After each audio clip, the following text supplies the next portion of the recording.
Hey, welcome back to another episode of From Pen to Page. This week, I'm going to be talking about some of the backstory information or expositional information you're going to want to have just for you as the author as you write your short story, your novel, or your screenplay. So stick around and find out what they are.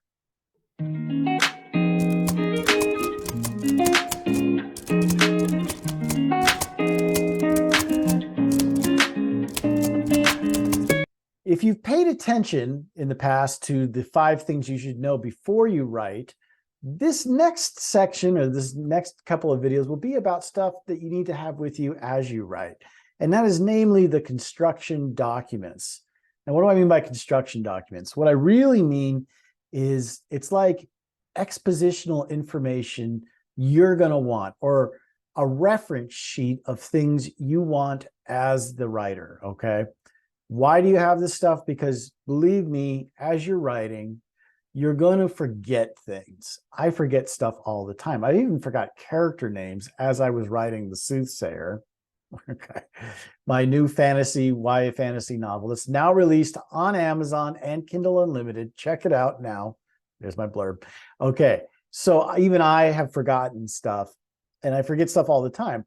Having these reference sheets, or I call them construction documents, is super important just for you. It's not anything that you're necessarily going to reveal to your readers.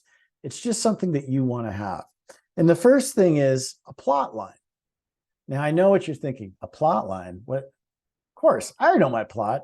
I'm sure you do know your plot, but have you actually written it out? I mean, have you really, at each turning point, written down what's going to happen? That's what a plot line is. It's kind of like a pitch to yourself, right?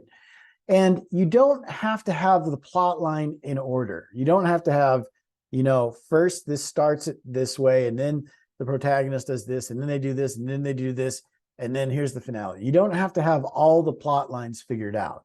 Maybe you just have the ending figured out, or maybe you just have a couple of sequences in the middle figured out. That's okay. Write them down. That's the point. Write your plot lines down as much as possible. It doesn't matter if they're good. It doesn't matter if they're bad. It doesn't matter if they're in order. Just get them down on paper. The next thing is a cast of characters. However your writing style is, you want to have this sheet, and it's just 2 columns, right? Kind of labeled protagonists or good guys and antagonists or bad guys. Every character that you come up with, I want you to put in one or the other column, okay? 1 as a reference for you, so you don't forget names. But 2, so that you can start thinking about how these characters interact with each other. As you're writing your characters out, how do they interact with your plots and your subplots?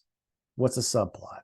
A subplot is a secondary story or arc that you're telling underneath the main one. So, for instance, in The Soothsayer, I have Colin going into a new world, trying to find some kind of balm or something to save his mother's life. Okay, that's the main plot of the story. The subplot is another character named Egan, who is trying to save the kingdom of Gilead from an invasion. Okay, that's a subplot. And then you have another subplot, which is Alexandra, the princess of the kingdom, having to deal with her father's illness and having a power struggle with the queen who's kind of taking control of the kingdom. And then there's a few other subplots with other minor characters. So again, listing those characters out and in figuring out how the subplots layer into your story is super important. Third thing you need to think about is names. Now, what's in a name, right? Sometimes names aren't all that important. A lot of times when I'm writing, especially in the first and early drafts, I will use placeholder names just because I'm in a flow and I don't want to get caught up and spend 3 hours trying to find out the perfect name. But it doesn't mean that names are not important. They really are. Your characters' names should suggest something about who they are, okay? That's a good thing to remember. You can substitute a character's name by how they look or how they act. So for instance, if your protagonist is in a situation where they don't know the name of another character that's coming into the scene, that new character can be described through their physical descriptions, or, you know, like how they smell or what they say. And you can kind of incorporate that into the name of a character. For instance, I'm going to read you a little portion from the Soothsayer. Listen to just this one little moment here. This is a part where Colin's been imprisoned and in a dungeon, and one of the jail keepers is approaching. The large door at the end of the hallway unlatched and burst open. 2 guards approached. The first was pudgy and short. His bald head was acne-scarred and covered with boils. He was dwarfed by his 7-foot-tall comrade, whose enormous fists held a torch, and whose shaggy, unshaven face and broad shoulders made it look as if the first guard had trained a bear to follow him. Pudgy swung a ring of keys as he approached and called out, "Well, blimey, if we don't still get surprises these days. Ain't that so, Rustag?" His comrade grunted. They paused at Colin's cell. Colin immediately caught Alexandra's gaze, and she looked at the oversized jailer. Pudgy nodded at Colin. "Methinks you're new to this spot of the world. Sad. You won't be staying around long enough to get to know it. They call me Gunny." Okay, so Gunny is a jailer, very minor character in the story. But through that portion, I described him as pudgy, and his comrade is kind of a giant. So those are ways that you can kind of get around, you know, giving a name to a character, especially if they're not a really, you know, important character. Most of the time when you name characters, you're cueing to the reader that this character is somewhat important. So not every character needs to be named, right? Sometimes they can just be named by their title, and sometimes they can be named by their physical description. You don't want to have 2 characters with similar names. For instance, Dan and Don, okay? They're kind of close, right? I think in the Soothsayer, Egan, who's one of the side characters, but plays a big part in the story, originally, I think his name was Braithor or something like that. And then I have a king character in the story named Braden. I had to change Braithor's name to Egan because I realized that the 2 names were really similar and readers were going to get confused. Remember that names need to be somewhat appropriate to the setting and time that they're in.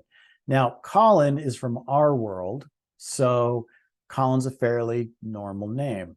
Or if I wanted to name the kid Joe, I could have named him Joe, and it wouldn't have been too far off the mark. But one thing that makes Colin stand out is that he really is a separate character. He's outside of the world of Atlantia. He doesn't belong there. He's from our time, our space, going into kind of this medieval fantastical world.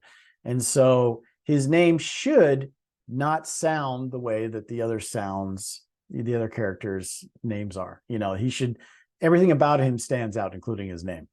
Another thing to remember is that characters often refer to each other through endearing terms, okay? Like love or sweetheart, or maybe it's a married couple and the wife calls the husband the old fart, okay? You can use those to substitute in for the characters' names. A lot of times characters refer to each other very informally.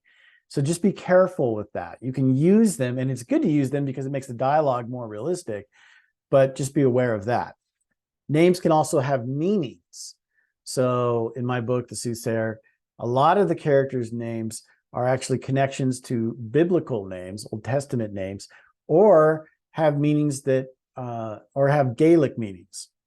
The last little bit about names is be careful of names that end in S or Z, because you're going to use a possessive a lot of times, like Seamus.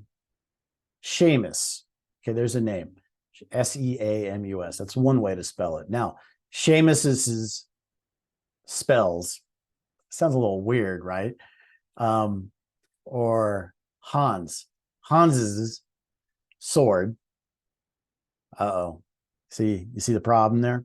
So when you have a character name that ends with S or Z, it can just become a little trickier when you're describing them using a possessive form of grammar. So just be aware of that. Doesn't mean you can't have that. It just means you need to be careful with that and know that that's going to be a little tricky writing it later when you're revising and doing your editing and stuff like that. Anyways, I hope these few tips on construction documents for your story or expositional documents for your story have been helpful. Next time, I'm going to be talking about the antagonist agenda, just kind of what that is and why you should know it, and then kind of a point-for-point narrative summary that you're going to want to have as you're writing. So thanks for tuning in, and we will see you next time.